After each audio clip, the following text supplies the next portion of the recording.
Otis Way with 13 carries for 91 yards and a touchdown today. Luke Skopna around 60 yards in his score as well. Schuster to throw here on 3rd and short. That's Zavalney with the grab. First career catch for the former Park River products. Stopped though 4 yards shy of the first down. Zavalney, who came in as a receiver, has put on some weight. They've moved him to tight end. They think he's going to be an exciting piece in this offense moving forward.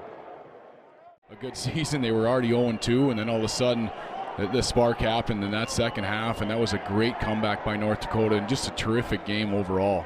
That 2016 season saw UND go unbeaten in the Big Sky. That win against South Dakota propelling them to 9 straight victories, and they would go on to the FCS playoffs as a seed. As Vaughn on 3rd and 3 puts one in the air, caught, touchdown North Dakota. Adam Zavalney, the freshman tight end. Freshman to freshman, and North Dakota's on top. Well, that's a new wrinkle right there. Great play design. Quincy Vaughn comes in, you're thinking run the ball, and he throws a perfect ball right there for a touchdown. That's a great play design. South Dakota had not seen that. That's a brand new wrinkle, and a huge touchdown for North Dakota. Great play coming out there, and a good ball by Quincy as well. First career touchdown throw for Vaughn. First career touchdown catch for Zavalney, the redshirt freshman from Park River. Big time answer for North Dakota. The Fighting Hawks up by 4 in the early stages of the second. Quincy Vaughn and co. coming back strong. The rivalry in the NCC days, when you've been playing since the Teddy Roosevelt administration, you're going to have a lot of shared history. One young man that is making his mark, trying to write his own story here, Adam Zavalney. First career catch for the redshirt freshman, a guy who was a receiver coming in. They decided to move him to tight end, and he's got a huge future in this program catching the football. He certainly does, and Zavalney's name has come up multiple times in talking to the coaches, and he's a guy that they are really, really excited about. And it's a great play right there, and a good touchdown for UND. A pretty good throw by Vaughn as well on the run to put one on the money.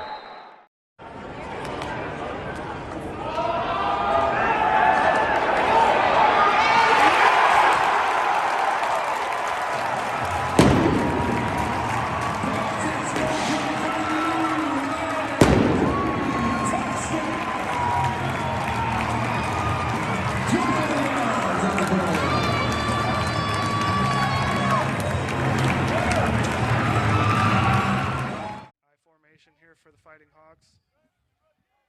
Just about 11 minutes left to go until halftime. 2nd and 4. Motion to the left. Leatherneck stack in the line. Fake handoff. Wide open in the end zone.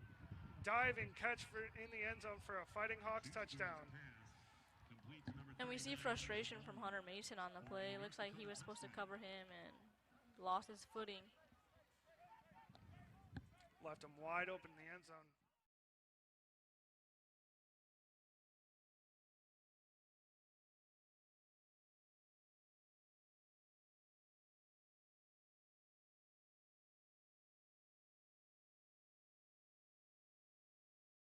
The Western Illinois Leathernecks get the ball in the second half, so if they can get a stop and score, they could potentially go up a touchdown in this game. Absolutely. They're going to need to stop this relentless run defense that we talked about before the game started here. It's starting to become a problem here for the Leathernecks.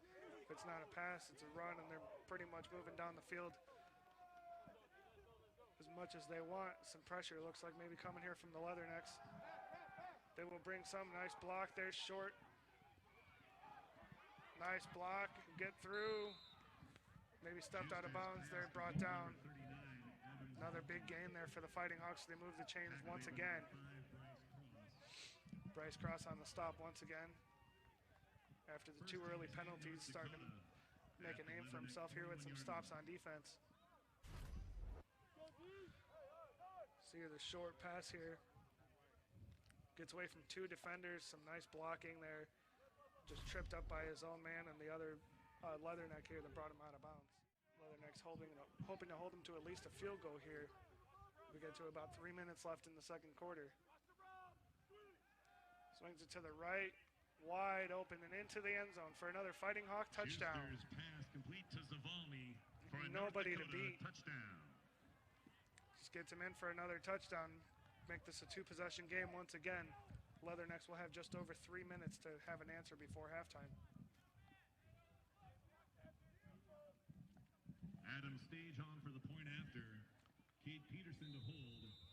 20-7 pending the extra point here. See if the Leathernecks try to block this one,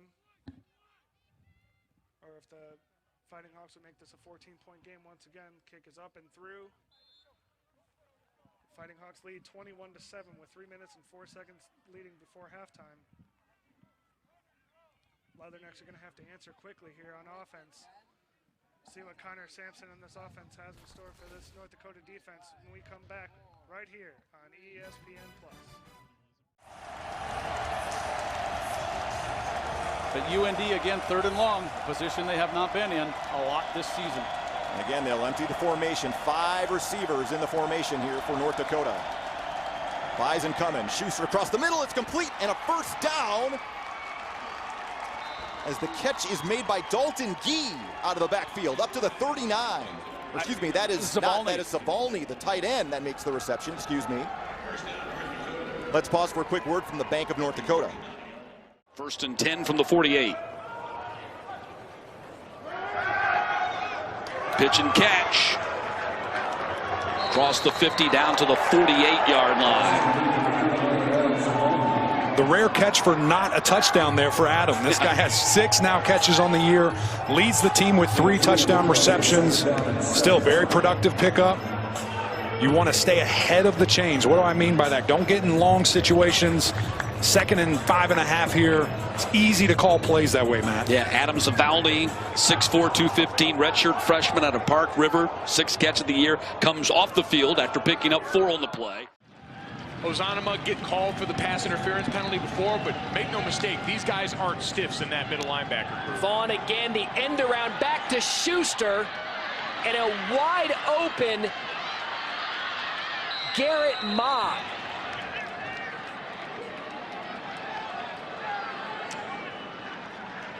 So this is great. You had Tommy Schuster lined up in the slot. You had Quincy Vaughn in the backfield.